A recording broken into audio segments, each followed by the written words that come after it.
박수로 영광 올려드리겠습니다.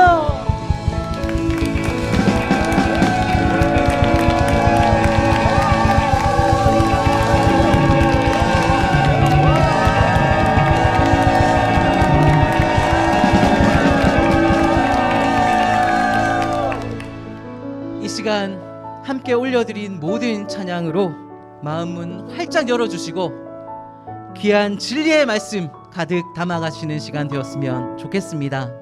찬양팀은 이만 물러가겠습니다. 감사합니다.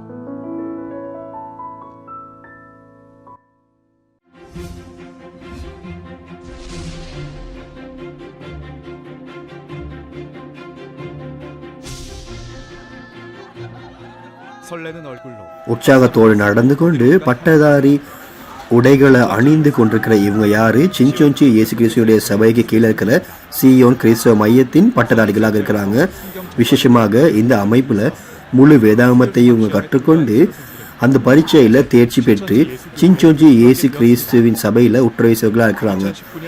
ஒரு அமைப்பின் ஊடாக உலகத்திலே பெரிய செமினரி அதனுடைய நிறைவேற்றம் தான் இது. 2019 ஆண்டு நவம்பர் 10 தேதி 1,03,764 மாணவர்கள் இதில் தேர்ச்சி பெற்றாங்க. சின்சோன்சி இயேசு கிறிஸ்துவின் சபை இது ஆரம்ப நாளிலிருந்து 35 வருடங்களுக்குள்ள 4500 தடவை அது மேலதிகமாக பெரிய வளர்ச்சி பெற்றிருக்குது. இந்த உலகத்தில் சபைகளை விட்டுக்கொண்டு அனைவரும் விலகி போகிற நேரத்தில் சின்சோன்சி சபைக்கு ஏன் ஜனங்கள் ஓடி வராங்க? சின்சோன்சி இயேசு கிறிஸ்து சபை 1984 ஆண்டு இது ஆரம்பிக்கப்பட்டது. இதை ஆரம்பித்தவர் தலைவர் மேன் ஹீ லீ. இவர் கொச்சான்ல தென்கொரியாவில் இதை ஆரம்பித்தார். அதோடு கூட 12 கோத்திரங்களின் தலைமையகம் இதில் முக்கியமான தலைநகரங்களில் இருக்குது. இதனுடைய சரியான பேர் சின்சோன்சி இயேசு கிறிஸ்து சபை சாட்சியின் கூடாரமாகிய ஆலயம். சின்சோன்சியினுடைய அர்த்தம் புதிய வானம் புதிய பூமி. அதனுடைய அர்த்தம் புதிய சகாப்தத்தின் விசுவாசம். இயேசு கிறிஸ்துவின் சபை அப்படின்னு சொல்றதுன்னு அர்த்தம் இதனுடைய தலைவர் இயேசு கிறிஸ்துவாக இருக்கிறாரு. சாட்சியின் கூடாரமாகிய ஆலயம் அப்படின்னு சொல்றது வெளிப்படுத்தல் 15ஆம் அதிகாரத்துல புதிய ஏற்பாட்டின் நிறைவேற்றங்களை கண்டு கேட்டு சாட்சி கொடுக்கிற புதிய ஏற்பாட்டு தீர்க்க தரிசனங்களாக இருக்குது. சபையின் பெயர் விதமாகவே சின்சோன்சி அமைப்பின் அதில் அமைப்பை பார்த்த மாதிரி தான் இது வேதத்தின் படிதான் அமைக்கப்பட்டிருக்குது. அதாவது வாக்கு பண்ணப்பட்ட போதகர் அவர் மத்தியஸ்தராகவும் 24 டிபார்ட்மெண்ட்ஸ் இருக்குது. அது கீழே 7 கற்பிப்பாளர்கள் இருக்கிறாங்க. அதே நேரத்தில் இவர்கள் 7 கண்களை போல இருக்கிறாங்க. அதோடு கூட 12 சீஷர்களுடைய பெயர்களை வைக்கப்பட்ட 12 கோத்திரங்கள் இருக்கு. இது பரலோக ராஜ்யத்தின் அதாவது மூளைக்கல்லாக இருந்தவருக்கு இது ஒப்பிடப்படுது. இந்த அமைப்பானது நாங்கள் பார்த்த மாதிரி இருந்தால் வெளிப்படுத்தல் 4 ஆவிக்குரிய உலகத்தில் அமைக்கப்பட்டது போலவே, அதாவது மோசே தன்னுடைய கூடாரத்தை கட்டினது போலவே வேதாகமத்தில் 3500 வருடங்களுக்கு முதல்ல இயேசு கிறிஸ்து செய்தது போலவே முதலாம் வருகையில் செய்த போலவே இப்படி நடக்குது. தேவன் சின்சோன்சி இயேசு கிறிஸ்துவின் சபை 12 கோத்திரங்கள் இந்த அமைப்பின் அங்கத்தவர்கள் தேவனுடைய உன்னதமான பிள்ளைகளாக இருக்கிறாங்க. இதுவே சாட்சி. வாக்கு பண்ணப்பட்ட போதனூடாக வேதாகமத்தின் 66 புத்தகங்களை இவங்க கற்றுக்கொண்டு தேவனுடைய சத்தியத்தை அறிந்து கொண்டவங்க இவர்கள் மட்டுமே. சின்சோன்சி இயேசு கிறிஸ்துவின் சபை அதில் பார்த்த மாதிரி இருந்தால் எல்லா வேதத்தினுடைய அமைப்பின் படித்து அது நடக்குது. வெளிப்படுத்தல 2வது வருகை குறித்து வெளிப்படுத்தல் 22:16 இயேசு கிறிஸ்து தம்முடைய தூதனை அனுப்புவார் அப்படின்னு வாக்கு பண்ணியிருக்காரு. தலைவர் மேனிலி அவர் இந்த வாக்குத்தத்தின்படி முழு உலகத்தில் இருக்க எல்லா விசுவாசிகளுக்கும் இயேசு கிறிஸ்துவினுடைய 2ஆம் வருகையை குறித்து நிறைவேற்றங்களை குறித்து வேதாகமத்தில் இருக்கிற 66 புத்தகங்களின் அர்த்தங்களையும் சொல்லிக் கொடுக்கிறாரு. இந்த வார்த்தை சொல்கிறபடி இலவசமாக தண்ணீர் கொடுப்பேன் அப்படின்னு சொன்னபடி வாக்கு பண்ணப்பட்ட போதகர் சாமன் லீ அவர் முழு உலகத்திலையுமே சியோன் கிறிஸ்தவ மையத்தை இலவசமாக செய்து கொண்டு வராரு. இன்றைய நாளில் தொடர்பு கொள்ள முடியாத ஒரு சூழ்நிலை நாங்கள் இருக்கிறோம். தேவனுடைய வார்த்தையை செவி கொடுக்கிற யாராக இருந்தாலும் இந்த வார்த்தை அவர்களுக்கு ஆன்லைனூடாக கதவு தெளிவாக திறந்திருக்குது. எங்கேயுமே கேட்க முடியாத வேதத்தின் படியே சாட்சி புதிய உடன்படிக்கையின் தீர்க்கதரிசனத்தின் நிறைவேற்றங்களை இயேசு கிறிஸ்துவினுடைய சபை சின்சோன்சியில் மட்டுமே அது கொடுக்கப்படுது. அதனால தான் ஜனங்களும் திரண்டு வாராங்க. இந்த சபையினுடைய அங்கத்தவர்களுடைய கலாச்சாரமானது பரலோக கலாச்சாரத்துக்கு ஒத்ததாக இருக்குது. வேதத்தின் 66 புத்தகத்தை இவங்க கற்றுக்கொள்கிறாங்க. பாருங்க, இங்கே நீங்கள் 66 புத்தகங்களை கற்றுக்கொள்றதுக்கு அது உங்களுக்கு இலகுவாக இருக்குது. அதே இதில் தேவனுடைய பிள்ளைகளாக நீங்கள் கற்றுக்கொண்டு இதை நீங்கள் சாட்சியும் கொடுக்கலாம். உங்களுடைய திறமைகளை அதே நேரத்தில் நீங்கள் மனப்பாடம் பண்ணியிருக்கிறீங்களா அப்படின்னு பார்க்குறதுக்கு புதிய படிக்கையின் நிறைவேற்றத்தில் பரீட்சையும் நடத்தப்படுது. இது எல்லா கோத்திரத்தினாலும் கண்காணிக்கப்படுது. எல்லா அங்கத்தவர்கள் மாணவர்கள் தொடக்க முதியோர் வரைக்கும் ஒவ்வொரு மாதங்களும் அவங்க இந்த பரீட்சைகள் எடுக்கிறாங்க. இந்த ஆலயத்தில் ஜனங்கள் ஒன்று சேர்றாங்க. வார்த்தைக்காக மட்டுமே இயேசு கிறிஸ்துனுடைய சத்தியம் இந்த ஆலயத்தில் வழிந்தோடி வருகிறது. புதிய ஏற்பாட்டின் நிறைவேற்றங்கள் தேவன் உண்மையிலேயுமே ஒரு சமாதானத்தின் உலகத்தை ஏற்படுத்தணும், அப்படித்தான் நிறைவேற்றது வருது. சின்சோன்சி இயேசு கிறிஸ்துவின் சபை இது தேவன் வரக்கூடிய அழகான ஒரு உலகத்தை உருவாக்குது. நிறைய பேருக்கு பாருங்க, தேவன் இவ்வளவு கிருபையை கொடுத்திருக்காரு இந்த உலகத்தினூடாக. இந்த உலகத்தை நாங்கள் தேவனுக்கு திரும்ப கொடுக்கணும் தானே. அப்பொழுதுதான் தேவன் திரும்ப வந்து அரசாளவும் கூடியதாக இருக்கு. இன்றைய நாளில் நாங்கள் செய்ய வேண்டிய கடமையை தான் சின்சோன்சி இயேசு கிறிஸ்துவின் சபை முழுவதுமாக முழு நாடுகளையும் அவங்க போய் அவங்க எல்லாத்துக்கும் சாட்சி கொடுக்குறாங்க.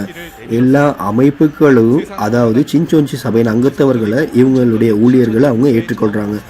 ஏன்னா இவங்க எல்லா இடமும் போயிட்டு அவங்க தன்னார்வமாகவே அவங்க ஊழியங்களையும் செய்கிறாங்க. இன்னும் சொல்லுவமா இருந்தால் சபை தலைவர் லீ இவர் சமாதான நிறுவனமான HWPL அதை அவர் நிரூபித்திருக்காரு.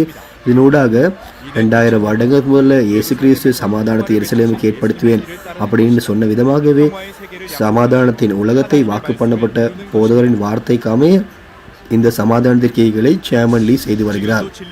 இப்பொழுது சத்தியத்தை தேடுகிறவர்கள் இந்த இடத்துல கூடியிருக்கிறாங்க. இந்த வேதத்தில் பார்த்தோம்னா சரியான அர்த்தத்தை இவங்க அறிந்து கொள்கிறாங்க. உலகத்துக்கு வெளிச்சமாக இருக்கிற விசுவாசிகளாக இவங்க மாறுறாங்க. அப்போ சரியான வேதத்தின் அறிவை பெற்றுக்கொண்டு நீங்களும் சரியான ஒரு இடத்தை இந்த இடத்துல நீங்கள் பெற்றுக்கொள்ளலாம்.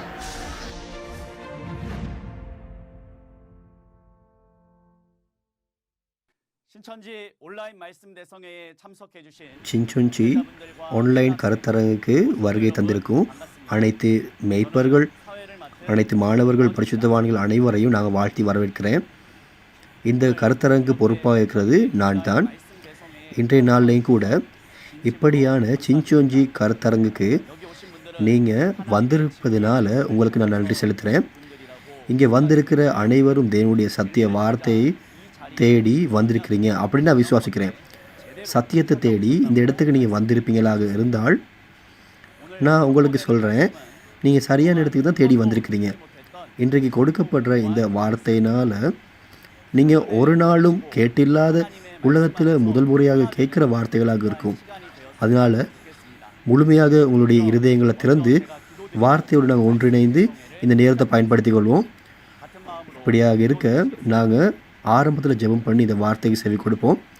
ஒரே இருதயத்தோடு நாங்கள் ஜெபம் பண்ணுவோம்.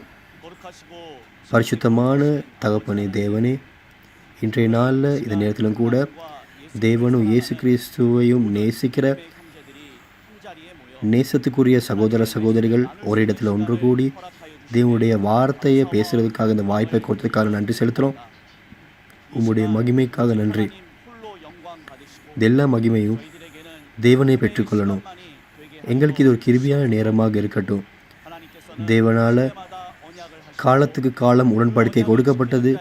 உடன்படிக்கையை காத்து கொள்பவர்களுக்கு தேவன் ஆயத்தப்படுத்தின அந்த ஆசீர்வாதம் கிடைக்கும் அப்படின்னு சொல்லப்பட்டிருக்குது.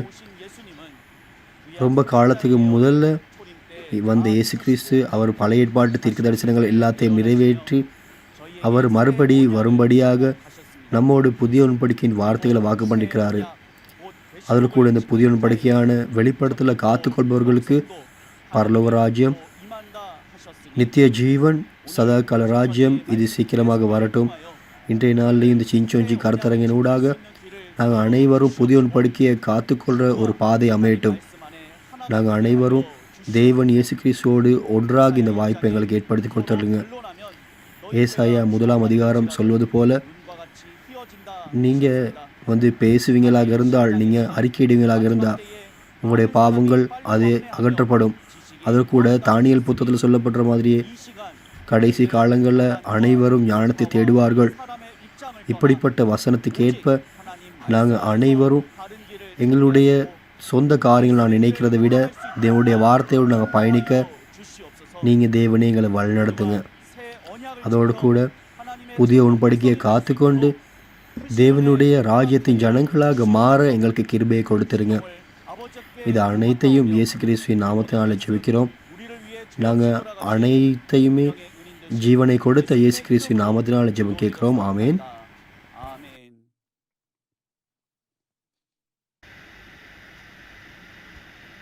இன்றைய நாளையும் கூட ஆன்லைன் செமினாருக்கு, சின்சொஞ்சி செமினாருக்கு வந்த அனைவரையும் நாங்கள் வாழ்த்தி வரவேற்கிறோம்.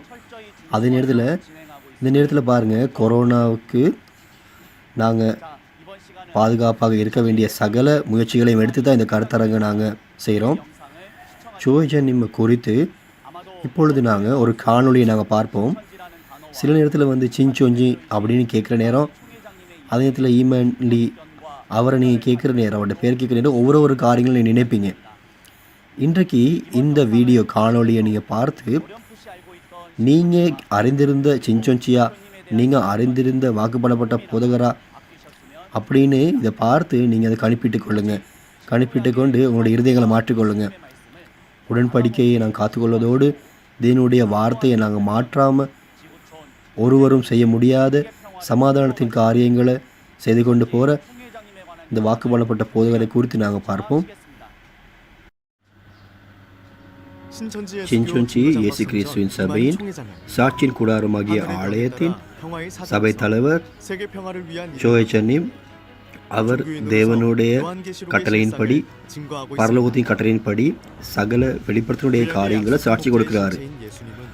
பழைய ஏற்பாட்டில் வாக்கு பண்ணப்பட்ட போதகராகிய இயேசு கிறிஸ்துவை போலவே இயேசு கிறிஸ்து தேவனுடைய காரியங்களை கண்டு அவர் சகலத்தை நிறைவேற்றினார். இயேசு கிறிஸ்துவினால் ஏற்படுத்தப்பட்ட வாக்கு பண்ணப்பட்ட போதகர் யார்? எப்படிப்பட்ட நபர்? இந்த வாக்கு பண்ணப்பட்ட போதகர் இயேசு கிறிஸ்து அல்ல. இயேசு கிறிஸ்துவுக்கு பதிலாக ஒரு வாக்கு பண்ணப்பட்ட போதகர் வாராரு. புதிய ஏற்பாட்டிலும் கூட வாக்கு பண்ணப்பட்ட போதகர் இவர் சபைகளுக்கு சாட்சி கொடுக்கக்கூடிய தூதர்களாக அனுப்பப்படுறாரு. இவர் இயேசு கிறிஸ்துவால் கண்ட சகலத்தை சாட்சி கொடுக்கிறார். ஈமேன்லி சபை தலைவர், இவர் தேவன் இயேசு கிறிஸ்துனுடைய கட்டளைகளுக்கேற்ப அறுவடை செய்து முத்திரை செய்து சின்சொஞ்சி சாட்சியின் கூடாரமாகிய ஆலயத்தையும் 12 கூத்திரங்களையும் ஏற்படுத்தினாங்க. இந்த வெளிப்படுத்தல் காரியங்களுக்கு ஏற்ப நிறைவேறிய காரியங்கள் இதுதான்.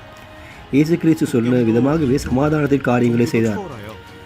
ஜாதிகள், சமயங்கள் அனைத்தையும் விட்டுவிட்டு எல்லா சமயங்களுக்கும் அவர் சந்தித்து உலகத்தில் 31 தடவை அவர் சுற்றுலா சென்று ஜனாதிபதிகள், முன்பிருந்த ஜனாதிபதிகளோடு கலந்துரையாடி இந்த சமாதானத்தை பற்றி அவர் பேசினார்.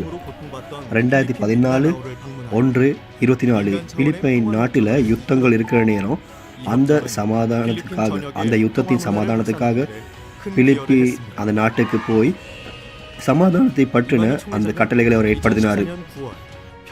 பரலோக கலாச்சாரம் இந்த சமாதான மாநாடு நடத்தப்பட்டது. எல்லா ஜனாதிபதிகளும் சமய தலைவர்களும் சமாதானத்துக்காக உதவி செய்வார்கள் அப்படின்னு அவங்க வாக்கு பண்ணினாங்க. இந்த வாக்கின்படி 2016 3ஆம் மாதம் 14ஆம் தேதி உலக சமாதானத்திற்காக, உலக சமாதான நீதிக்காக இது ஒரு வெளிப்படுத்தப்பட்ட ஒரு காரியம் ஒன்று நடந்தது. இதுக்காக சகலமும் நிறைவேற்றப்பட்டது. எல்லா சமய தலைவர்களும் தங்களுடைய தர்மத்தை ஒரு இடத்தில் ஒன்று கூடி அவங்க பேசி ஒரு மதமாக மாற அவர்கள் வாக்கு பண்ணினார்கள். நாங்கள் வாப் சமிட்டின் ஊடாக சகலமும் இப்போ நிறைவேற்றத்தில் வந்து கொண்டிருக்குது. இதன் பிறகு ஈமேன்லி சபை தலைவர் ஒவ்வொரு வருடமும் 9ஆம் மாதம் அவர் சமாதானத்தை ஏற்படுத்துகிற இந்த காரியங்கள் நடத்தப்பட்டு வருகிறது. வாக்கு பண்ணப்பட்டபடியே சகல காரியங்கள் நடக்குது. தேவன் சொன்ன காரியங்களை அவர் காலத்துக்கு காலம் அவர் நிறைவேற்றி கொண்டு வராரு. ஆபிரகாமுக்கு சொல்லப்பட்டது மோசேயின் காலத்தில் நிறைவேற்றப்பட்டது. பழைய ஏற்பாட்டில் சொல்லப்பட்ட காரியங்கள் இயேசு கிறிஸ்துவின் காலத்தில் நடந்தது. இயேசு கிறிஸ்து புதிய ஏற்பாட்டில் நிறைவேற்றிய காரியங்கள், நிறைவேற்ற வேண்டிய காரியங்கள் 2ஆம் வருகை காலத்தில் நிறைவேற்றம் வருது. தேவன் சகலத்தை நிறைவேற்றி இருக்காரு. வாக்கு பண்ணப்பட்ட போதகரும் அவருக்கு நிறைவேறிய சகல காரியங்களையும் அவருக்கு காட்டி சாட்சி கொடுக்க சொல்லப்பட்டும் இருக்குது. அதனால வாக்கு பண்ணப்பட்ட போதகர் மட்டும்தான் புதிய ஏற்பாட்டின் சகல தீர்க்கதரிசன வார்த்தைகளை சாட்சி கொடுக்கக்கூடிய ஒரே நபராக இருக்கிறாரு. இயேசு கிறிஸ்துவினூடாக, தேவனோடு கூடாக இந்த சத்தியத்தை விசுவாசிக்கவும் சொல்கிறோம். சின்சொஞ்சி இயேசு கிறிஸ்துவ சபை சாட்சியின் கூடாரமாகிய ஆலயம் வாக்கு பண்ணப்பட்ட போதகரை கூடாக கண்டு கேட்ட சகல காரியங்களையும் சாட்சி கொடுக்க வேதத்தின்படி நீங்கள் ஆராய்ந்து பார்த்து நீங்கள் செவி கொடுக்குமாறு நாங்கள் கேட்டுக்கொள்கிறோம்.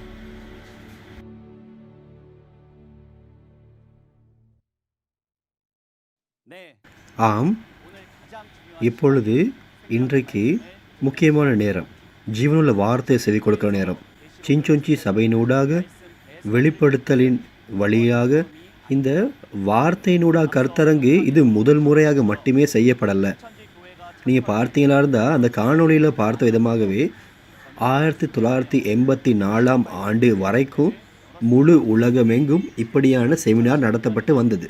அதே போல் 2019 ஆண்டு நாங்கள் பார்க்குற நேரம் இப்படி நிறைய கருத்தரங்குகள் செய்யப்பட்டது. அப்போ இது முடிவு காலத்தை குறித்தும் தேவனுடைய வருகை குறித்தும் நாங்கள் செமினார் செய்தோம். அப்போ நிறைய பேர் அந்த வார்த்தை கேட்க வந்தாங்க. இன்றைய நாள்லையும் கூட ஆன்லைனூடாக உங்களை சந்திக்க நாங்கள் வந்தோம். இந்த நாளில் இந்த வார்த்தையை கொடுக்க வந்த அவர் சபை போதகர் ஈமன்லி அவரை நான் உங்களுக்கு அறிய தரேன். வார்த்தையை காத்துக்கொண்டு விசுவாசத்தில் நடந்து வந்த ஈமன்லி பொது சபையின் தலைவர், சின்சொஞ்சி இயேசு கிறிஸ்துவினுடைய சபை ஆரம்பித்து இயேசு கிறிஸ்துவனுடைய தூதராக முழு உலகத்துக்கும் சத்தியத்தை பிரசங்கித்து கொண்டு இருக்கிறாரு. அதே போல் எருசலேமில் சமாதானத்தை ஏற்படுத்தின இயேசு கிறிஸ்து போலவே முழு உலகத்துக்கும் சமாதானத்துக்காக அவர் வேலை செய்து கொண்டிருக்கிறாரு. வாக்கு பண்ணப்பட்ட போதகராக பரலோக ராஜ்யத்தின் கலாச்சாரம், வெளிச்சத்தின் ஆரம்பம் அப்படிங்கிற அமைப்பை ஏற்படுத்தி முழு உலகத்தின் சமாதானத்துக்காக உலக சமய நீதிக்கும் அனைத்து சமய தலைவர்களோடு அவர் ஒன்று கூடி வேலை செய்து கொண்டிருக்கிறாரு. இன்றைய நாளில் வார்த்தையை கொடுக்கிற வாக்கு பண்ணப்பட்ட போதகராகிய ஜோய் சன்னி முழு வெளிப்படுத்தலை அவர் சரியாகவும் ரொம்ப தெளிவாகவும் அதை ஒன்று கூட மாற்றாத சாட்சி கொடுக்கக்கூடிய ஒருவராக மட்டுமே இருக்கார். இந்த நபர் இவர் ஒரு பாடசாலையில் கற்றவர் அல்ல, ஒரு காலேஜ் போனவரும் அல்ல. வெளிப்படுத்தல் 10 சொல்கிற விதமாகவே வெளிப்படுத்தல் வார்த்தையை தேவதூதர்களோடு பெற்றுக்கொண்டு சகலத்தையும் அறிந்து கொண்ட நபராக இருக்கிறாரு. இயேசு கிறிஸ்து ஒவ்வொரு அதிகாரங்களாக அவர் நிறைவேற்ற நேரம் இயேசு கிறிஸ்துவோடு இவர் இருந்து சகல காரியங்களை கண்டு சாட்சி கொடுக்கிறவராக இவர் இருக்கிறாரு. அதோடு கூட வெளிப்படுத்தல் 22:16 சொல்கிறபடி இயேசு கிறிஸ்துவினால் சபைக்கு அனுப்பப்பட்ட சகல நிறைவேற்றங்களையும் சபைகளுக்கு சாட்சி கொடுக்கிற தூதனாகவும் இவர் இருக்கிறாரு. அதே நேரத்தில் வெளிப்படுத்தலை மாற்றாது சகல நிஜங்களையும் முழு உலகத்தில் சாட்சி கொடுக்கக்கூடிய ஒரே ஒரு நபர் இவர் மட்டுமே. ஆகவே இயேசு கிறிஸ்துவின் வெளிப்படுத்தல் இந்த வார்த்தைகளை மாற்றாது சத்தியத்தை அறிந்து கொள்ள விருப்பமாக இருந்தால் அனைவரும் இயேசு கிறிஸ்துவினால் சபைகளுக்கு அனுப்பப்பட்ட வாக்கு பண்ணப்பட்ட போதகர் ஹீமன்லி அவருடைய வார்த்தைகளை நீங்கள் செவி கொடுக்கணும். இப்பொழுது இயேசு கிறிஸ்து வாக்கு பண்ணப்பட்ட போதகர் ஹீமன்லி சின்சொஞ்சி பொது சபையின் தலைவர், அவரை நாங்கள் வரவேற்போம். முழு இருதயத்தை நாங்கள் திறந்து கொண்டு கிருபையோடு இந்த வசனத்தை நீங்கள் கேட்பீங்க அப்படின்னு நான் விசுவாசிக்கிறேன். முழு உலகமும் அனைவரும் அறிந்து கொள்ள வேண்டிய வாக்கு பண்ணப்பட்ட போதகரை நாங்கள் கைகளை தட்டி நாங்கள் வரவேற்போம். எல்லா போதகர்களுக்கும் என்னுடைய வணக்கம். இந்த நாட்டில் இருக்க எல்லா போதகர்களை சந்திக்கிறதுல நான் ரொம்ப சந்தோஷமாக இருக்கிறேன். நான் என்ன குறித்து உங்களுக்கு சொல்ல விருப்பப்படுறேன். அதாவது நான் உங்களுக்கு பேசிக்கொண்டிருக்கிற நேரம் இன்றைய நாளில் நான் உங்களை சந்திக்கிறதுல ரொம்ப நான் சந்தோஷமாக இருக்கிறேன். இங்கே வந்திருக்கிற எல்லோருக்கும் என்னுடைய நன்றி கலந்த வணக்கங்கள். முதலாவது என்னை குறித்து நான் உங்களுக்கு அறியப்படுத்துகிறேன். நான் ஒரு தியோலஜி ஒரு செமினார்களுக்கு நான் போனவன் அல்ல, யாராலும் அபிஷேகம் பண்ணப்பட்டவனும் அல்ல. நான் ஒரு சிறிய நகரத்தில் தான் நான் பிறந்தேன். அதே நேரத்தில் நான் விவசாயம் செய்தேன். என்னுடைய பெயர், எனக்கு தெரியும் என்னுடைய பெயரை நீங்கள் நல்லா அறிந்திருப்பீங்க அப்படின்னு. என்னுடைய பெயர் லீ மான்ஹி சின்சொஞ்சி, இயேசு கிறிஸ்துவின் சபை. அதனோடு கூட நான் குடிசையில் உறங்கியிருக்கிறவன், அதாவது நான் விவசாயினுடைய குடிசைகளை வாழ்ந்திருக்கிறேன். ஒரு நாள் நான் ஜெபம் பண்ணி கொண்டு இருந்தேன், வளமையாக ஜெபிக்கிற மாதிரியே. அதே நேரத்தில் ஒரு திறந்த ஒரு வெளியில் நான் இருந்து ஜெபம் பண்ணி கொண்டிருந்தேன். நான் தேவனுக்கு முன்பாக ஜெபம் பண்ணி கொண்டிருக்க நேரம் அந்த நொடியில், அதாவது ஒரு 7 அடி, அரை நிலத்திலிருந்து 7 அடி உயரத்துக்கு இருக்கும், அந்த இடத்துல ஒரு நட்சத்திரம் இருந்தது. அந்த நட்சத்திரம் வந்து என்னை அடைந்து, அதே நேரம் நான் வந்து கொஞ்சம் வியப்பு அடைந்துட்டேன். அப்போ நான் என்னுடைய தகப்பனுக்கு போய், அவர் உறங்கி கொண்டிருந்தார், அவர்கிட்ட நான் போய், தகப்பனும் அவரும் நட்சத்திரத்தை கண்டிருக்காரு. அதே நேரத்தில் தகப்பன் சொன்னார், இது ஒரு பெரிய நட்சத்திரமாக இருக்கே அப்படின்னு அவர் சொன்னார்.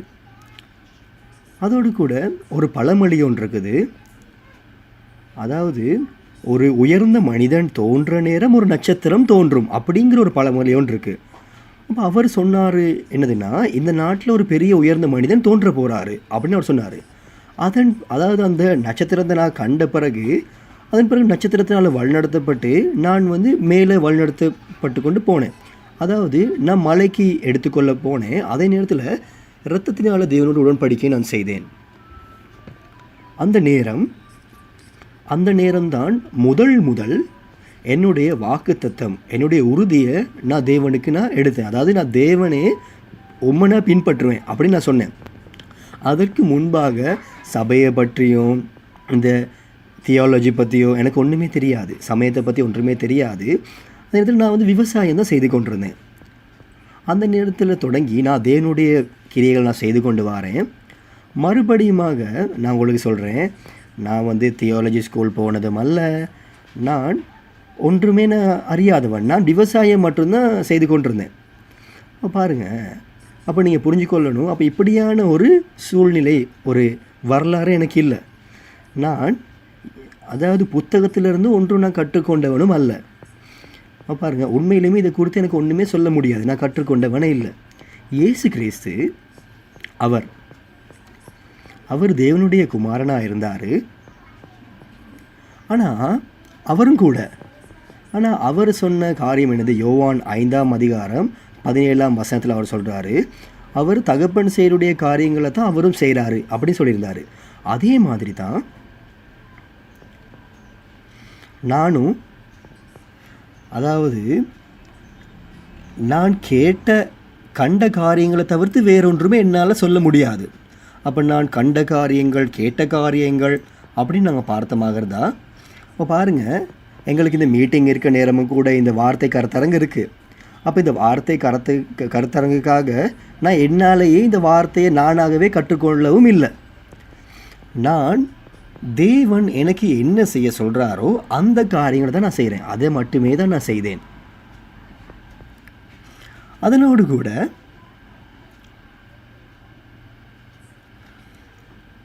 அதாவது தேவன் ஒரே ஒரு காரியத்தை மட்டுமே எனக்கு செய் அப்படின்னு சொல்லலை. பாருங்கள், அப்போ மோசேட காலத்தில் நாங்கள் பார்த்தாலும் கூட வரலாற்றில் அவங்க என்ன செய்கிறாங்க, அவங்க யுத்தம் பண்ண வேண்டியதாக இருந்தது, எகிப்து ஜனங்களுக்கு எதிராக யுத்தம் பண்ண வேண்டியதாக இருந்தது. அதே நேரத்தில் அவங்க கானானை வந்து முற்றுகை போட வேண்டியிருந்தது. மோசேயும் இப்படியான காரியங்களை செய்ய வேண்டியதாக இருந்தது. அதே மாதிரி தான் நானும். பாருங்கள், அப்போ எனக்கு இந்த வேதத்தை பற்றி ஒன்றுமே தெரியாத பட்சத்தில் எனக்கு என்ன செய்யலாம்? இது எப்படி இருக்குதுன்னா, நான் வந்து தேவன் மேலே விசுவாசம் வைக்க தொடங்குகிறேன், அதே நேரத்தில் நான் தேவனை தேட ஆரம்பிக்கிறேன். ஆனால் நான் நட்சத்திரத்தால் தான் வழிநடத்தப்படுறேன். அதே நேரத்தில் தேவனுக்கு முன்பாக நான் உறுதிமொழியும் எடுக்கிறேன். அதே நேரத்தில் நான் வந்து சரியாக செய்வேன், என்னுடைய பயபக்தியான கடமைகளை நான் செய்வேன் அப்படின்னு உறுதி எடுத்து தான் என்னுடைய விசுவாச வாழ்க்கையை நான் ஆரம்பித்தேன். இந்த நாட்டிலையும் கூட கொரியாவில் கொச்சானில் இந்த வாசஸ்தல ஆலயம் பாருங்கள், அதில் 7 பேர் இருந்தாங்க. இவர்கள் 7 நட்சத்திரங்கள் அப்படின்னு அழைக்கப்பட்டாங்க. அவர்கள் என்ன செய்தாங்க, தங்களுடைய நாடியை வெட்டி அவர்களுடைய இரத்தங்களை சேர்த்து அந்த வார்த்தையினால் கூட அவங்களுடைய ஜனங்களுக்கு அவங்க உறுதிமொழி எடுத்தாங்க. அதே நேரத்தில் அவங்க வந்து ஆலயத்தில் வார நேரமும் கூட அவர்கள், அதாவது தேவனால் இந்த உடன்படிக்கை இரத்தத்தால் செய்தாங்க அப்படின்னு காட்டுறதுக்கு இந்த காரியங்களை செய்தாங்க. அப்புறம் இப்படியான விசுவாசம் அந்த 7 நபர்களுக்கும் இருந்தது. அதே நேரத்தில் பாருங்கள், அதில் இருக்கிற ஒரு போதகரில் ஒரு ஆள் என்னை கொலை செய்ய அவர் திட்டமிட்டார். உண்மையிலேயுமே அதை தவிர்த்து வேறு நிறைய காரியங்கள் எனக்கு நடந்தது. அதே நேரத்தில் பாருங்கள், நான் இயேசு கிறிஸ்துவை விசுவாசிக்க தொடங்கிய நாளில் இருந்து நான் செய்த காரியம் தேவனுக்காக மட்டும்தான். என்னுடைய காரியங்களை நான் செய்து கொண்டிருந்தேன். என்னுடைய ஜீவனை கூட பார்க்காம நான் செய்து கொண்டிருந்தேன். அப்போ இந்த வார்த்தை, திறக்கப்பட்ட வார்த்தை என்கிட்ட இருந்தது. அவர்கள் என்னை கொலை செய்ய முற்பட்டாங்க. ஆனாலும் நான் பிறந்த இடத்துக்கு திரும்ப போக வேண்டியதாக இருந்தது. அந்த காலத்தை பார்த்தமாக இருந்தால் புதிய இந்த கிராம அமைப்பு, அப்படியான நியூ டவுன் மூமெண்ட் அப்படிங்கிற ஒரு காரியம் நடந்து கொண்டிருந்தது. அப்போ அந்த நேரத்திலும் கூட, அதாவது இது கிட்டத்தட்ட ஒரு 7 வருடங்கள் நடந்தது பாருங்கள். அப்போ என்னுடைய சோலில் இருக்கிற என்னுடைய நண்பரை நான் பார்க்குறதுக்கு சேஜு, என்னுடைய சொந்த நகரத்திலேருந்து நான் அங்கே போனேன். அதாவது இது கிழக்கு பகுதியாக இருந்தது. அப்போ பாருங்கள், ஒரு பெரிய மேகத்தில் இயேசு கிறிஸ்து மேகத்தினோடு வந்து அவர் என்னை அடைந்து, அதாவது எனக்கு விளங்கினது எப்படின்னா, என்னை தாண்டி மலைகள்லாம் பின்னால் போய் கொண்டிருக்க மாதிரி இருந்தது. அப்போ அந்த நேரத்தில் நான் வந்து மரித்தவனை போல நிலத்தில் விழுந்தேன். இயேசு கிறிஸ்து அவர் என்னிடம் வந்தார். வந்து அவர் என்னை நிமிர்த்தி வைத்து எனக்கு சில வார்த்தைகளை கொடுத்தார். ஆகவே பாருங்கள், அவங்க என்னை கொலை செய்ய நேரிட்ட அந்த இடத்துக்கு, அவங்க முயற்சி செய்த இடத்துக்கு நான் போனேன். அந்த இதில் என்கிட்ட பணம் இருக்கல்ல, தங்குறதுக்கு இடமும் இருக்கல்ல, எனக்கு சாப்பிட்றதுக்கு ஒன்றுமே இருக்கல்ல. அதாவது 3 வருடங்கள் நான் மலையில் தான் இருந்தேன். மலையில் தான் நித்திரை செய்தேன். அதே நேரத்தில் நாங்கள் வந்து ஒவ்வொரு நபராக, இருவராக மலையில் நான் ஜனங்களை சேர்த்து கொண்டேன். இப்படி தான் என்னுடைய விசுவாச வாழ்க்கையை நான் ஆரம்பித்தேன். பாருங்கள், மறுபக்கத்தில் ஜனங்கள், உலகத்தில் இருக்கிற ஜனங்கள், அதாவது தியோலஜி ஸ்கூல் போகிறவங்களாக இருக்கலாம், அதே இதில் போதகர்களால் வழிநடத்தப்படுறவங்களாக இருக்கலாம். அவர்கள் இப்படியான காரியங்களை கூட செய்திருக்க மாட்டாங்களா இருக்கும். ஆனால் நான் ஒரு சிறிய கிராமத்திலேருந்து வந்தவன். அதே நேரத்தில் விவசாயம் மட்டுமே நான் அறிந்த ஒரு காரியம். அதே நேரத்தில் பாருங்கள், நான் வேறு என்ன காரியம் எனக்கு தெரியும். ஆனால் இந்த கிரியையானது தேவனுடைய கிரியையாக இருக்குது. இது இயேசு கிறிஸ்துவனுடைய காரியமாக இருக்குது. ஆகவே நான் கீழ்ப்படிந்து, அதனால தான் நான் நினைக்கிறேன் இயேசு கிறிஸ்து என்னை தேர்ந்தெடுத்தார் அப்படின்னு.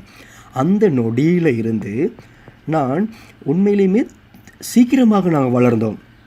உண்மையிலேயுமே நான் விசுவாசிக்கிறேன், நீங்களும் இந்த காரியங்களை கேள்விப்பட்டிருப்பீங்க அப்படின்னு. அப்போ சுவான் சிட்டி ஸ்டேடியத்தில் கூட நாங்கள் 12 கோத்திரங்களை ஸ்தாபித்தோம். அதே நேரத்தில் அதில் என்ன நடந்தது, ஜனங்கள் என்ன செய்தாங்க, வேறு ஜனங்களை கொண்டு வந்தாங்க.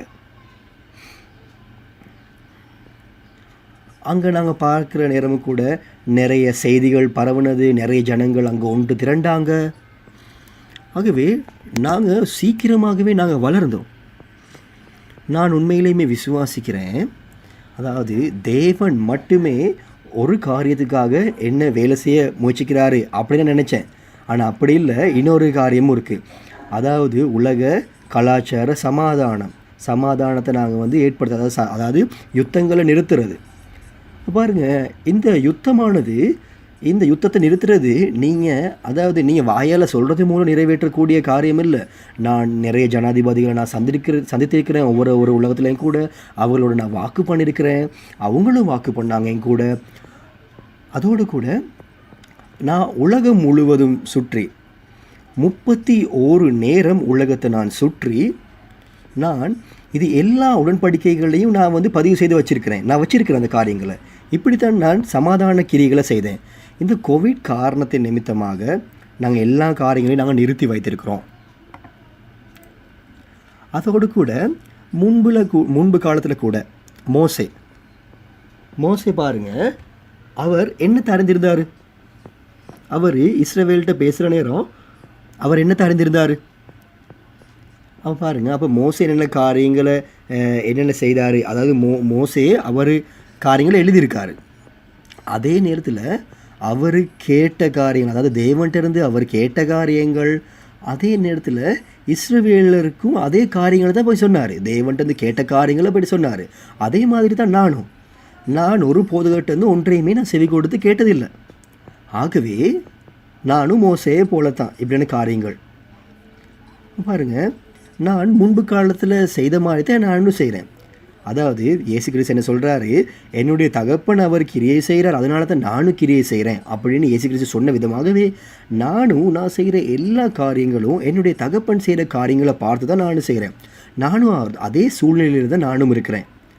மற்ற ஜனங்கள் சொல்லலாம், நாங்கள் படிச்சிருக்கிறோம், நாங்கள் இந்த காரியங்களை கற்றுக்கொண்டிருக்கிறோம், நாங்கள் தியாலஜி படிச்சிருக்கிறோம், இப்படி அவங்களுடைய காரியங்களை அவங்க சொல்லலாம். ஆனால் நான் விவசாயம் மட்டுமே எனக்கு தெரியும். அதே நேரத்தில் நட்சத்திரத்தால் வழிநடத்தப்பட்டவன் தான் நான். அதே நேரத்தில் எனக்கு ஒன்றுமே தெரியாது.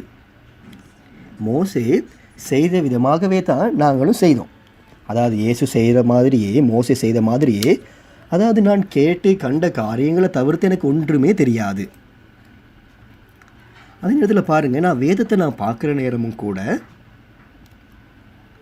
அதாவது நான் என்ன சொல்ல வரேன்னா, நான் வேதத்தை பார்த்த பிறகு தான் எனக்கு உண்மையிலுமே வேதத்தை பற்றி எனக்கு பேசக்கூடியதாக இருந்தது. அதுக்கு முன்பாக எனக்கு ஒன்றுமே தெரியாது. இன்றைய நாள்லையும் கூட பாருங்கள், நான் உங்களுக்கு பேச வேண்டிய காரியம் அப்படின்னா என்னை பற்றி நான் உங்களுக்கு பேச விருப்பப்படுறேன், என்னை குறித்து நான் பேச வேண்டிய காரியம் அப்படின்னு பார்த்தமா இருந்தால், நான் எனக்காக குறிக்கப்பட்ட அந்த கடமையை நான் நிறைவேற்ற வேண்டியதாக இருக்குது. அதே நேரத்தில் உண்மையிலேயுமே எல்லா போதகர்களையும் சந்திக்க நான் வாஞ்சியாக இருக்கிறேன். அதே நேரத்தில் இந்த வார்த்தைகளை நான் உங்களுக்கு கொடுக்கையும் வேண்டும் அப்படின்னு நான் வாஞ்சியாக இருக்கிறேன். ஆனால் உலகத்தில் நாங்கள் பார்த்தால், அதாவது நான் உங்களுக்கு மறுபடியும் நான் உங்களுக்கு சொல்கிறேன், அதாவது நான் கற்றுக்கொண்ட காரியம் ஒன்றுமே இல்லை, நான் உலகத்திலிருந்து நான் ஒன்றுமே கற்றுக்கொள்ளலை. அதே மாதிரி தான் வெளிப்படுத்தல் 22ஆம் அதிகாரம் 8ஆம் வசனத்தில் சொல்கிறபடி, யோவானாகிய நானே சகலத்தையும் கண்டு கேட்ட நபராக இருக்கிறேன், எல்லா அதிகாரங்களையும் கண்டு கேட்டவன். அதே நேரத்தில் எனக்கு தெளிவாக சொல்லலாம், நான் என்னத்தை கண்டிருக்கிறேன், என்னத்தை கேட்டுக்கிறேன், இது எல்லாமே தெளிவாக சொல்லலாம். அப்போ நான் அறிந்த காரியம் அப்படின்னு பார்த்தமாக இருந்தால், நான் கண்டு கேட்ட காரியங்கள் மட்டுமே எனக்கு தெரியும். அதே நேரத்தில் நான் உட்கொண்ட காரியங்கள் மட்டுமே எனக்கு தெரியும். அதனால தான் ஜனங்கள், அதாவது கஷ்டப்பட்டு நல்லா படித்தவங்க, அதே நேரத்தில் தியாலஜி படித்தவங்க, அவர்கள் உண்மையிலேயே அவங்க நினைக்கிறாங்க, என்ன பார்த்து இது ஒரு முட்டாள்தனமான காரியமாக இருக்குது, உண்மையிலே எனக்கு ஒன்றுமே தெரியலை அப்படின்னு அவங்க நினைக்கிறாங்க. அப்போ நான் கேள்விப்பட்ட காரியங்கள் எல்லாமே ஒரு பாவமான காரியம் நினைக்கிறாங்க. நிறைய ஜனங்களாக இருக்கலாம், நிறைய அங்கத்தவர்களாக இருக்கலாம், அவங்க இந்த வார்த்தையை கேட்குற நேரம் அவங்க இந்த வார்த்தைகளை கற்றுக்கொள்ள வராங்க, நிறைய பேர் வராங்க கற்றுக்கொள்ள. இப்படி தான் இது தொடர்ச்சியாக இன்றைய நாள் வரைக்கும் நடந்து கொண்டிருக்குது. பாருங்கள், நான் உலகத்தில் இருந்து ஒன்றுமே கற்றுக்கொள்ளலை, சமயங்களை பற்றி உலகத்தில் நான் கற்றுக்கொண்டதே இல்லை, ஒருபோதுமே நான் கற்றுக்கொண்டதில்லை. ஆனால் நான் இந்த வார்த்தை குறித்து நான் பேசுகிற நேரம் நிறைய ஜனங்களுக்கு முன்பாக நான் என்ன செய்யணும் யோசிச்சு பாருங்கள். நான் என்னை குறித்து நான் பேசுவனாக இருந்தால் அது தேவனுடைய வார்த்தை அல்ல. நான் தேவனுடைய வார்த்தையை நான் பேசணுமா இல்லையா? நான் பேசணும். அதாவது தேவனோ அல்லது தூதர்களோ அல்லது இயேசுவோ என் கூட இருக்கணும் நான் பேசும் பொழுது. அப்போ தான் இந்த காரியங்களை என்னால் பேசவும் முடியும். அவர்கள் என்னோட இல்லாட்டி எப்படி நான் இந்த வார்த்தைகளை நான் பேச முடியும்? அதாவது அவர்கள் என்னோடு இருந்தால் தான் எனக்கு இதை பேசக்கூடியதாகவும் ஒன்று இருக்கும். இயேசு கிறிஸ்து அவர் எனக்கு சொன்ன காரியம் என்னதுன்னா, சபைகளுக்கு நீ போய் நீ கண்டு கேட்ட காரியங்களை சாட்சி கொடு அப்படின்னு சொல்கிறாரு. அவர் தான் என்ன அனுப்புனார். நான் இதை உங்களுக்கு சொல்ல வாஞ்சியாக இருக்கேன். இந்த காரியத்தை நீங்கள் ஏற்றுக்கொள்ளலாட்டி என்ன செய்யலாம் நாங்கள்? ஆகவே கேட்டுக்கொள்ளுங்க, இயேசு கிறிஸ்து எனக்கு வழிகாட்டினார், இந்த பாதையை எனக்கு சொல்லி கொடுத்தார். அதே நேரத்தில் பாருங்கள், நான் சபைகளுக்கு போக வேண்டியதாக இருந்தது. அதே நேரத்தில் அவர் எனக்கு சொன்ன காரியங்களை நான் செய்ய வேண்டியதாக இருந்தது. அப்போ இந்த வார்த்தைகளை நான் பேசுகிற நேரமும் கூட நான் போதகர்களை நான் சந்திக்கணும், இந்த வார்த்தைகளை பேச, ஏன்னா இந்த வார்த்தைகளை நான் அவங்களுக்கு கொண்டு போய் சேர்க்கணும். இப்படித்தான் நான் உங்களை எல்லாரையும் சந்திக்க வாஞ்சியாக இருக்கிறேன். அதே இதில் பாருங்கள், இந்த வார்த்தைகளை உங்களுக்கு நான் கொடுக்குறேன். நீங்கள் நீங்கள் உங்களோட தியோலஜியை நீங்கள் செய்கிறீங்க. அதே நேரத்தில் நான் அறிந்திருக்கிறேன், எனக்கு உண்மையிலே நிறைய காரியங்கள் எனக்கு தெரியாது. அப்போ நான் அறிந்த காரியம் அப்படின்னு பார்த்த மாதிரி இருந்தால் வெளிப்படுத்தல் 1ஆம் அதிகாரம் தொடக்கம் 22ஆம் அதிகாரம் வரைக்கும் எனக்கு தெரியும். தீர்க்க தரிசனத்தினுடைய அர்த்தங்கள். பாருங்கள், மிருகத்தை பற்றி பேசுது. அப்போ உண்மையிலேயுமே அதில் ஒரு மிருகத்தை பற்றியா பேசுது அப்படின்னு நீங்கள் யோசிச்சு பாருங்கள். எழுத்துறவில் மிருகத்தை பற்றி பேசுது. நிறைய கேள்விகள் எங்களுக்கு இருக்கேன்னா, ஆனால் நானே இந்த எல்லா காரியங்களையும் மாம்ச ரீதியான தீர்க்க தரிசனங்கள் நிறைவேற்றங்களை நான் பார்த்துருக்கிறேன். அந்த அதிகாரங்களுடைய வெளிப்படுத்தல் 1ஆம் அதிகாரம், 2ஆம் அதிகாரம், 3ஆம் அதிகாரம். இயேசு கிறிஸ்து அவருடைய வலது கையில் 7 நட்சத்திரங்கள் இருக்காங்க. அவங்க பாவம் செய்கிறாங்க. எனக்கு தெரியும் அவர்கள் யார், அந்த யார் நட்சத்திரங்கள் யாருன்னு எனக்கு தெரியும். அவனுடைய முகங்கள் எனக்கு தெரியும், அவனுடைய பெயர்கள் எனக்கு தெரியும். அதே நேரத்தில் நிக்கோலாய் மதஸ்தரை எனக்கு தெரியும். ஏன்னா நிக்கோலாய் மதஸ்தர் அவர்கள் ஆலயத்துக்கு வந்தாங்க, அதையும் எனக்கு தெரியும். அவர்களுடைய பெயர்களும் முகங்களும் எனக்கு தெரியும். ஆகவே நான் இந்த நிஜ இருப்புகள், மாம்ச ரீதியாக நிறைவேற்றங்கள் எல்லாத்தையுமே நான் அறிந்திருக்கிறேன். அதே நேரத்தில் எல்லா அதிகாரங்களையும் நான் அறிந்திருக்கிறேன். 1ஆம் அதிகாரம் தொடக்கம் 22ஆம் அதிகாரம். அதே நேரத்தில் எனக்கு நிச்சயமாக தெரியும், நான் வெளிப்படுத்தலை குறித்து நான் அறிஞ்சிருக்கிறேன். நீ வெளிப்படுத்தலை குறித்து நீங்கள் நிறைய அறிஞ்சிருக்கிறீங்க அப்படின்னு எனக்கு தெரியும். அதே நேரத்தில் பாருங்கள், வெளிப்படுத்தல் இது உவமைகளில் எழுதப்பட்டிருக்கு அப்படின்னு சொன்னாலும் கூட அதனுடைய நிஜ இருப்புகள் எனக்கு தெரியும். நான் உண்மையிலே 4 சுவிசேஷங்களில் இருந்ததை நான் பேசுவேன். மத்தேயு 13ஆம் அதிகாரத்தை நான் பேசுவேன். இயேசு கிறிஸ்து சொல்கிறாரு, இயேசு கிறிஸ்து அவருடைய விதையை தேவனுடைய நிலத்தில் விதைக்கிறாரு. ஆனால் பொல்லாங்கன் இயேசு கிறிஸ்து விதைத்த நிலத்தில் விதைகளை விதைக்கிறான். அந்த நிலம் அது இயேசு கிறிஸ்துடைய சபையாக இருக்குது. பாருங்க, அப்போ உலக முடிவு வரைக்கும் அவங்க ஒன்றாக வளர்றாங்க. அவங்க ஒன்றாக ஒரே நிலத்திலே வளர்றாங்க. அப்போ அறுவடையின் காலம் வார நேரம், அறுவடை எப்பொழுது நடக்கும்? இயேசு கிறிஸ்து திரும்ப வார நேரம், 2ஆம் முறையில் அவர் திரும்ப வார நேரம். இப்படித்தான் 4 சுவிசேஷத்தில் எழுதப்பட்டிருக்கு. வெளிப்படுத்தலாம் இப்படித்தான் எழுதப்பட்டிருக்கு. ஆகவே இது சத்தியமாக இருந்தால் அறுவடையின் காலத்தில் தேவனுடைய வித்தினால் பிறந்தவங்க அவங்க அறுவடை செய்யப்படுவாங்க. தேவனுடைய வித்தினால் பறக்காதவங்க, களைகள், அவர்கள் எடுத்துக்கொள்ளப்பட மாட்டாங்க, அவங்க அறுவடை செய்யப்பட மாட்டாங்க. இப்படியாக இருக்க அறுவடை செய்யப்பட்டவர்கள் இவர்கள் தான் தேவனுடைய வித்தினால் பிறந்தவங்க. அறுவடை செய்யப்படாதவங்க இவர்கள் என்ன விதைகளாக இருக்கிறாங்க? இவங்க களைகளாக இருக்கிறாங்க. இவர்கள் தேவனுடைய புத்திரர்கள் அல்ல. இதை குறித்து நீங்கள் என்ன நினைக்கிறீங்க? இதுக்கு உங்களுக்கு பதில் சொல்ல முடியுமா? இயேசு கிறிஸ்து தேவன். அதே நேரத்தில் இயேசு கிறிஸ்து மற்றும் தேவன் அவர்கள் தீர்க்க தரிசனம் உரைத்தாங்க. இந்த காரியத்தை குறித்து 1ஆம் வருகையிலே 2ஆம் வருகையிலையும் சொன்னாங்க. அப்போ இதெல்லாம் பொய்யாக இருக்குமா இருந்தால் நாங்கள் இந்த வேதாகமத்தை தூக்கிக்கொண்டு நாங்கள் சுமக்க தேவையில்லை, நாங்கள் வேதத்தை நாங்கள் படிக்க தேவையில்லை. நீங்கள் இதை குறித்து நன்றாக யோசித்து பாருங்கள். இயேசு கிறிஸ்து மத்தேயு 13ஆம் அதிகாரத்தில் சொல்கிறாரு, 2000 வருடங்கள் கடந்து விட்டது. இயேசு கிறிஸ்து மத்தேயு 13ஆம் அதிகாரத்தில் பேசி முடிந்து விட்டது. அப்போ இந்த காரியங்கள் நிறைவேற வேண்டுமா இல்லையா? அப்போ இயேசு கிறிஸ்து சொன்ன காரியங்கள் நிறைவேறவில்லாட்டி இயேசு கிறிஸ்து பொய் சொல்கிறாரா? தேவன் பொய் சொல்கிறாரா?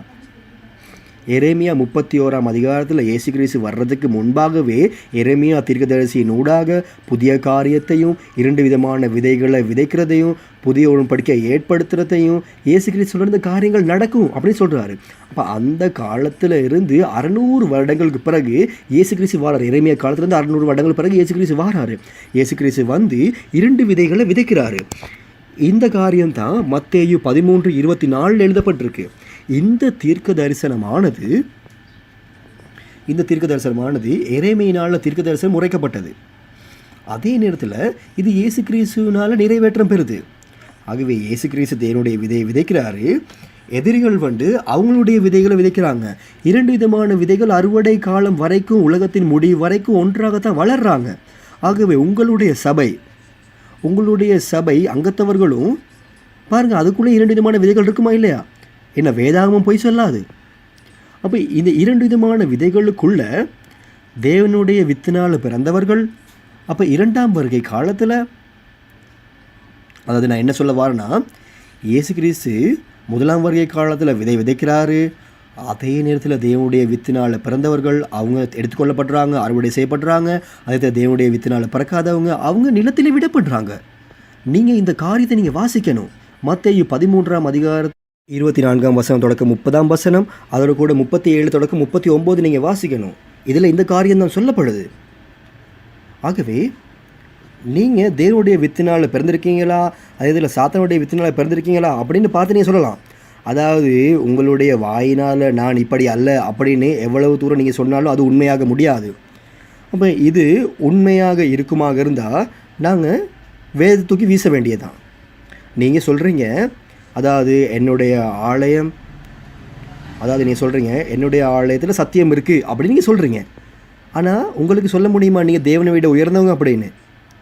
நீங்கள் எவ்வளவு தான் நீங்கள் இருமாப்புள்ளவர்களாக இருந்தாலும் கூட பாருங்கள், எவ்வளவு தூரம் தான் நீங்கள் நன்மையால் நீங்கள் மற்றவங்களால் அறியப்படத்தக்கவங்களாக நீங்கள் விரும்புவீங்களாக இருந்தால் வேதம் தவறாது. நீங்கள் தேவண்ட வார்த்தையை உடைக்க முடியாது. எல்லாம் போதகர்களும் செவி கொடுங்க. நாங்கள் அனைவரும் எங்கள்கிட்ட இருக்கிற அனைத்தையும் நாங்கள் கலற்றி விட்டு நாங்கள் தேவனுடைய வார்த்தைகள் ஒன்றாக நாங்கள் பிரவேசிக்க வேண்டும். நாங்கள் அனைவரும் எங்களுக்குள்ள இருக்க எல்லாத்தையும் நாங்கள் வீச வேண்டும். அதே நேரத்தில் நாங்கள் திரும்பவும் தேவனுடைய வார்த்தைகளை நாங்கள் உட்பிரவேசிக்க வேண்டும். தேவனுடைய வார்த்தையின் ஊடாக மட்டும்தான் நாங்கள் மறுபடியாக உருவாக்கப்பட வேண்டியதாக இருக்குது. அதே நேரத்தில் நாங்கள் புதிய சிருஷ்டிப்புகளாக இருக்கணும். இது எப்படி இருக்குது நன்றாக நினைத்து பாருங்கள், யோசித்து பாருங்கள். அதாவது நீங்கள் சொல்லுவீங்களா இருந்தால் நான் பொய் பேசலை, அதே நேரத்தில் நீங்கள் பொய்யான காரியங்களை சொல்லலை அப்படின்னு சொல்லுவீங்களாக இருந்தால் அதே நேரத்தில் நீங்கள் உண்மையான காரியத்தை நீங்கள் சொல்லலாட்டி அது உண்மை அல்ல. நாங்கள் அனைவரும் எங்களுக்குள்ளே இருக்கிற இருமாப்பு தன்மையை நாங்கள் எடுத்து வீச வேண்டும். அதே நேரத்தில் எங்களுக்குள்ளே இருக்கிற எல்லா காரியங்களையும் நாங்கள் கலட்டி விட்டு நாங்கள் தேவனுடைய வார்த்தைகளை நாங்கள் பிரவேசிக்க வேண்டும். தேவனுடைய வார்த்தை மட்டுமே சரியான பாதையாகவும் இருக்குது.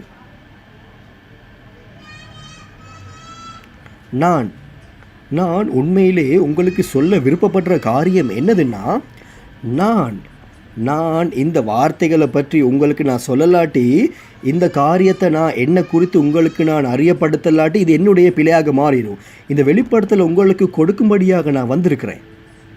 ஏன்னா இயேசு கிறிஸ்து அவர் சபைகளுக்கு அனுப்புகிற தூதராக என்ன அனுப்புனார். ஆனால் நான் சபைகளுக்கு போனால் என்ன நடக்கும் யோசிச்சு பாருங்கள். அவங்க செவி கொடுக்குறாங்களா? செவி கொடுக்குறாங்கல்ல.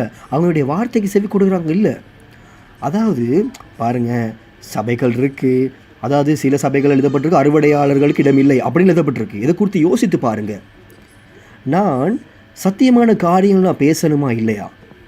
அதே நேரத்தில் பாருங்கள், நான் ஒரு சுவிசேஷகன் அல்ல, நான் ஒரு போதகர் அல்ல.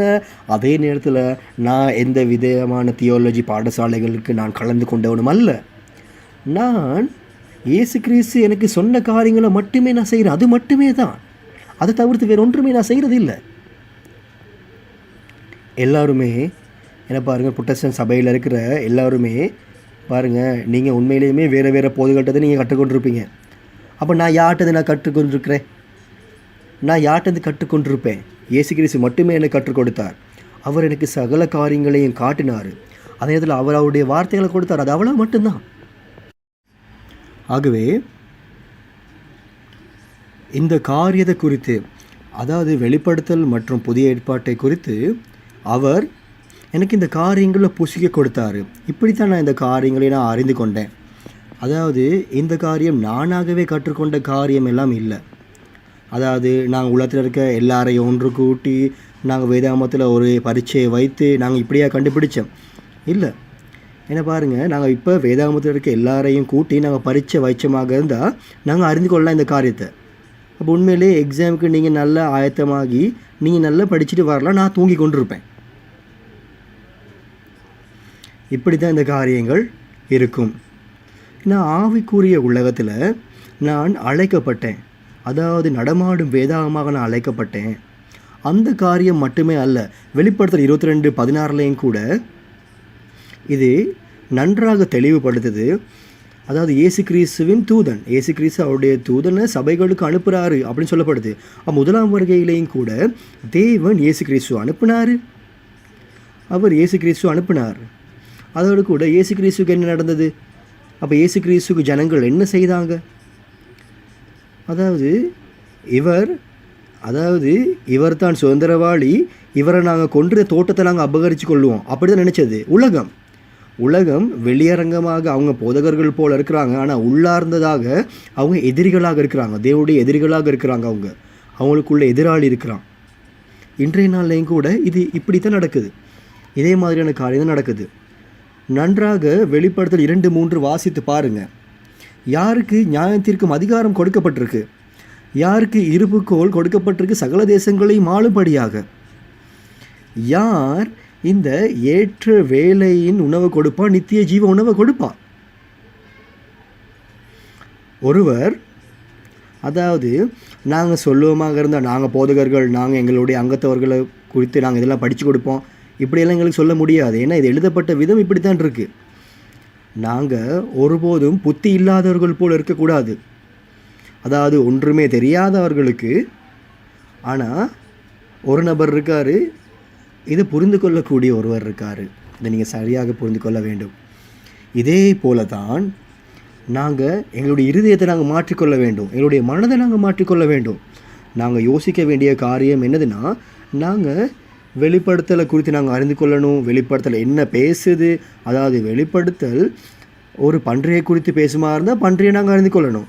அதில் மிருகத்தை குறித்து பேசுமா இருந்தால் அந்த மிருகத்தை நாங்கள் புரிந்து கொள்ளணும். அதே நேரத்தில் 7 தலை 10 கொம்புள்ள மிருகத்தை குறித்து நாங்கள் அறிந்து கொள்ளணும். அதில் பாருங்கள், 7 தலை 10 கொம்புள்ள மிருகம் தோன்றும் அப்படின்னு சொல்லியிருக்குமா இருந்தால் தோன்றும். அதே மாதிரி வெளிப்படுத்தல் 1ஆம் அதிகாரம் தொடக்கம் 22ஆம் அதிகாரம் வரைக்கும் நான் உங்களுக்கு சொல்கிறேன். இந்த எல்லா அதிகாரங்களுடைய தீர்க்க தரிசனங்கள் எனக்கு தெரியும். இது எல்லா காரியமும் நாங்கள் அனைவரும் அறிந்து கொள்ள வேண்டும். அதாவது 1ஆம் வருகையிலையும் கூட தேவன் அவர் ஒரு நபரை தான் அவர் ஏற்படுத்தினார். அவர் கண்ணின் வயிற்றில் பிறப்பார்னு சொல்லப்பட்டது, அவர் பெத்லகேமில் பிறப்பார்னு சொல்லப்பட்டது, அவர் எகிப்துக்கு போவார்னு சொல்லப்பட்டிருக்கு. அதே நேரத்தில் அவர் ஒரு கழுதையின் மேலே வருவார்னு அப்படி சொல்லப்பட்டிருக்கு. எல்லாமே எழுதப்பட்டிருக்கு. பாருங்க, முடிவில் நிஜ இருப்பு வந்தது. நிஜ இருப்பு வந்து எல்லா காரியங்களுக்கும் சாட்சி கொடுத்தது. இதே மாதிரி தான், இதே போல தான் இன்றைய நாளில் வெளிப்படுத்தல் காலத்தில், 2ஆம் வருகை காலத்தில் இயேசு கிறிஸ்துவினுடைய எழுதப்பட்ட காரியங்கள் எல்லாமே நம்மளுக்கு போதுமாக இருக்குது. நீங்கள் பார்க்கலாம், இதை நீங்கள் பார்த்து நீங்கள் இதை புரிந்து கொள்ளலை. ஏன்னா நீங்கள் வந்து குருடர்களாக இருக்கிறீங்க. அதாவது நான் உங்களுக்கு சொல்லலை ஒருபோதும், எனக்கு நிறைய தெரியும் அப்படின்னு நான் உங்களுக்கு சொல்லலை. அதே நேரத்தில் நான் இங்கே வந்து ஒரு பெருமை பாராட்ட நான் இங்கே வரலை. பாருங்கள், இப்போ என்னுடைய நோக்கம், என்னுடைய குறிக்கோள் என்னது, நான் அனுப்பப்பட்டவனாக இருக்கிறேன் சபைகளுக்கு. ஏன்னா இயேசு கிறிஸ்து என்ன அனுப்பியிருக்காரு, நான் தான் அனுப்பப்பட்டவனாக இருக்கிறேன்.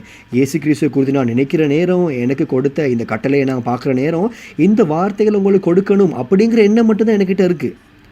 அதாவது நான் உங்களுக்கு இதை சொல்கிறேன், இதனூடாக நீங்கள் என்ன போதகர்னு அழைப்பீங்க அப்படிங்கிறதுக்காக நான் இதை சொல்லலை. ஏன்னா நான் இதுக்காக ஏற்படுத்தப்பட்டிருக்கிறேன். அப்போ என்னுடைய நோக்கம் என்னது, இயேசு கிறிஸ்துவோடைய கடமையை நான் நிறைவேற்றணும். இது மட்டுமே என்னுடைய நோக்கமாக, எண்ணமாக இருக்குது. இதை தவிர்த்து வேறு ஒன்றுமே எனக்கு செய்ய முடியாது. ஏன்னா நான் உங்களுக்கு ஒரு விழிப்புணர்வை ஏற்படுத்த நான் பார்க்குறேன். நான் புரிந்து கொள்கிறேன். அதாவது நான் வெளிப்படுத்தலை நான் தேர்ச்சி பெற்றவனாக இருக்கிறேன், நான் வேதத்தில் தேர்ச்சி பெற்றவனாக இருக்கிறேன். அர்த்தங்கள் மட்டுமே அல்ல, நிஜ இருப்புக்கள், மாம்ச ரீதியான நிஜ இருப்புக்கள், இதையும் நான் அறிந்தவனாக இருக்கிறேன். அதனால தான், இந்த காரணத்தினால தான் இந்த காரியங்களை நான் உங்களுக்கு சொல்லணும், இதை உங்களுக்கு நான் கொண்டு வந்து சேர்க்கணும் அப்படின்னு நான் வாஞ்சியாக இருக்கிறேன். நான் உங்களுக்கு தாழ்த்து கேட்டுக்கொள்கிறேன், தாழ்மையாக கேட்டுக்கொள்கிறேன். நான் பேசுகிற இந்த வார்த்தைகள் ஆவன நான் என்னை குறித்து நான் பேசணும். அதாவது நான் உங்களுக்கு சாட்சி கொடுக்க வேண்டிய காரியங்களை பேசணும். எதை சாட்சி கொடுக்கணும், வெளிப்படுத்தினுடைய மாம்ச நிஜ இருப்புகள் நான் சொல்லணும்.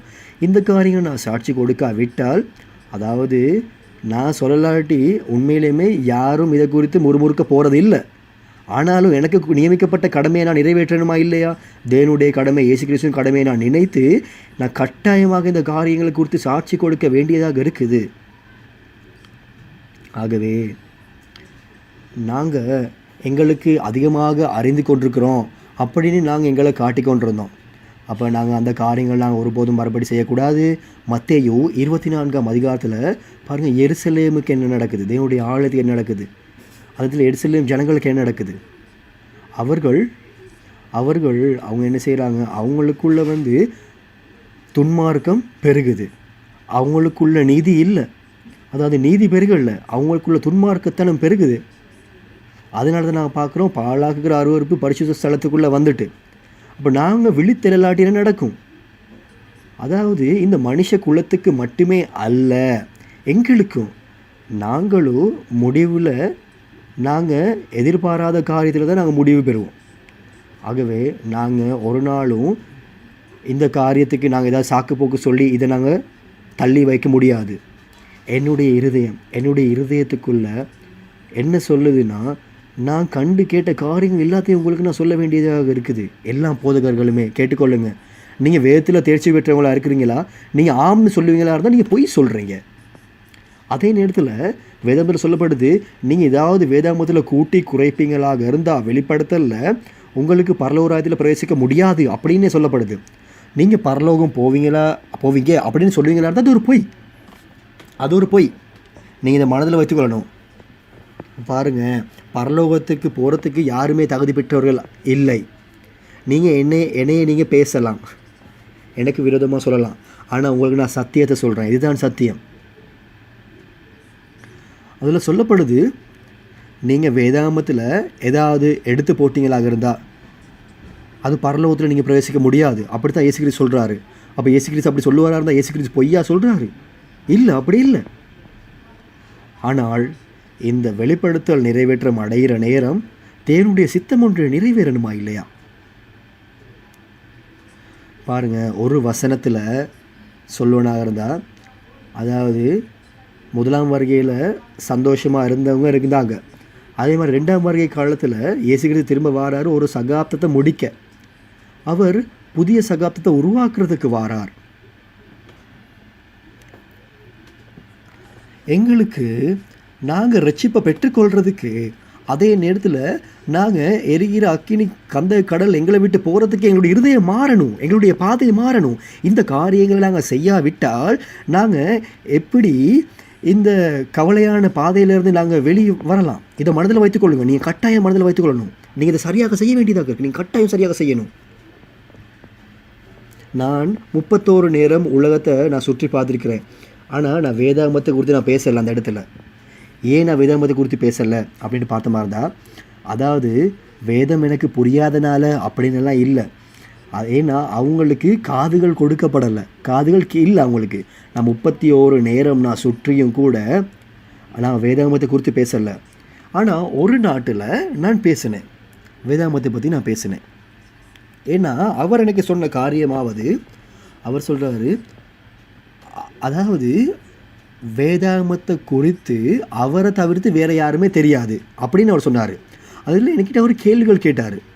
அதே இதில் அவர் எனக்கு ஒவ்வொரு காரியங்களை சொல்லி கொடுத்தாரு. அது அவர் சொன்னார், நான் மத்தேயு 24 குறித்து பேசணும் உங்களோட, அதில் 1ஆம் வசனத்தை குறித்து பேசணும். அப்போ அந்த நாட்டு அங்கத்தவர்கள்லாம் பார்த்த மாதிரி தான் 129 மில்லியன் ஜனங்களாக இருந்தாங்க. அப்போ எல்லா போதகர்களும் ஒன்றாக இருந்தாங்க. அப்போ எனக்கு அவர் பேச சொன்னார். அதனால நான் மத்தேயு 24ஆம் அதிகாரத்தை குறித்து பேச வேண்டியதாக இருந்தது. அப்போ மத்தேயு 23ஆம் அதிகாரம் அந்த நாட்களில் நடந்தது. அதே நேரத்தில் மத்தேயு 24ஆம் அதிகாரம் இது 2ஆம் வருகை காலத்தில் நடக்குது. அதே நேரத்தில் இது வருகையின் உலகத்தின் முடிவின் அடையாளங்களை குறித்து பேசுது.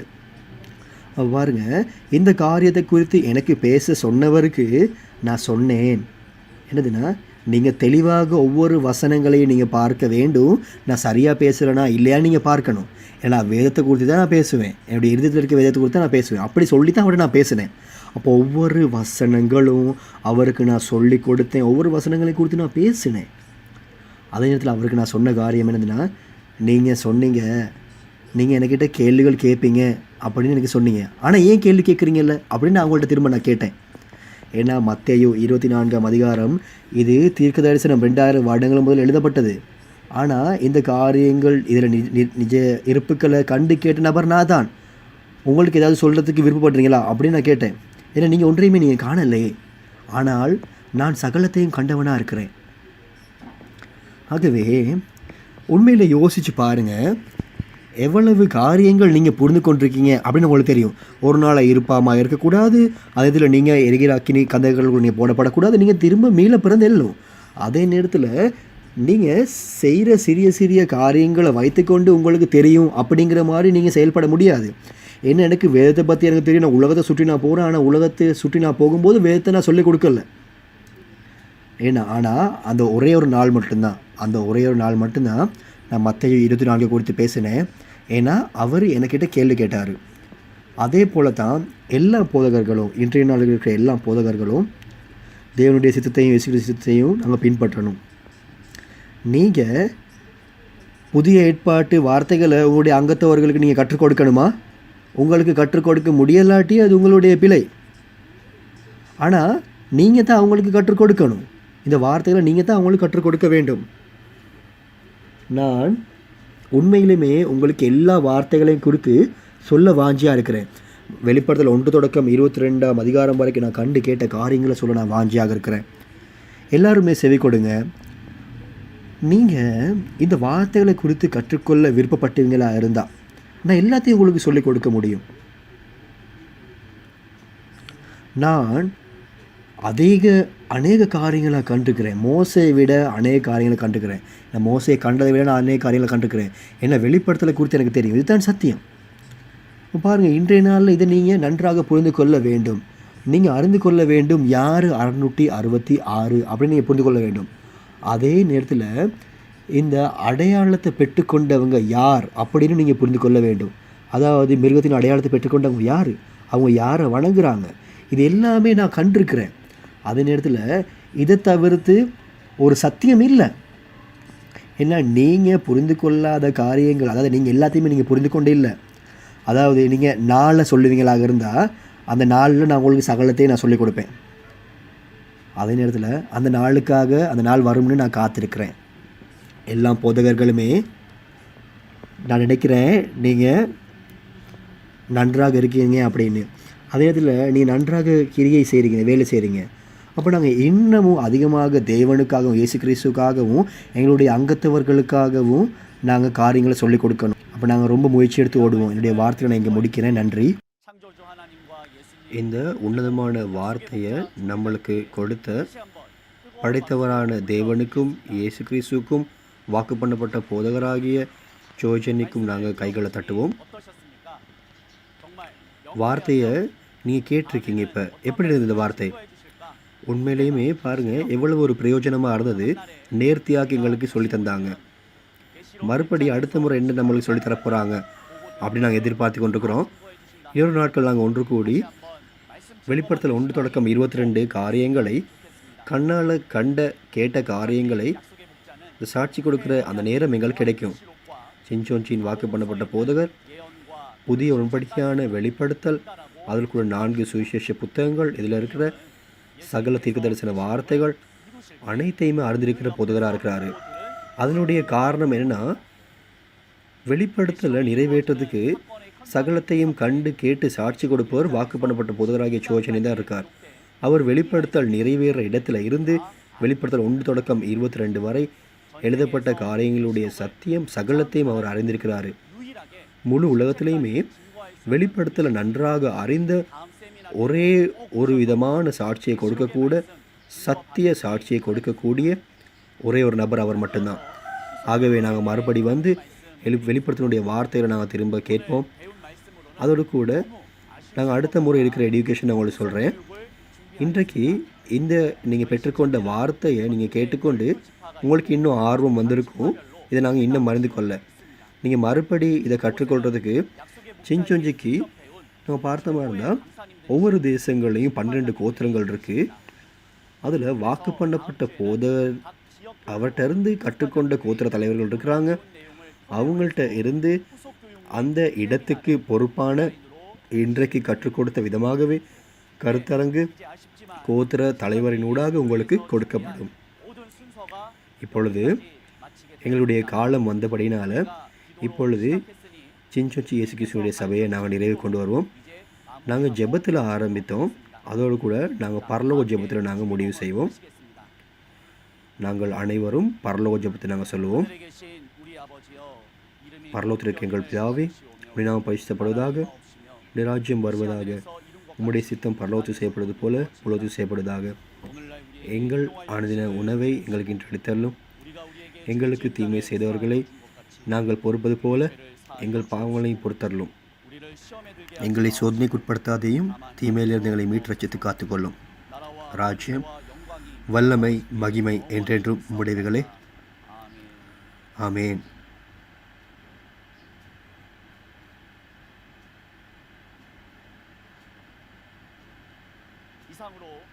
இந்த இடத்துல சின்சொன்சி ஆன்லைன் கருத்தரங்கு நிறைவு பெறுகிறது. ஒன்றாக இருந்த அனைவருக்குமே என்னுடைய நன்றிகள்.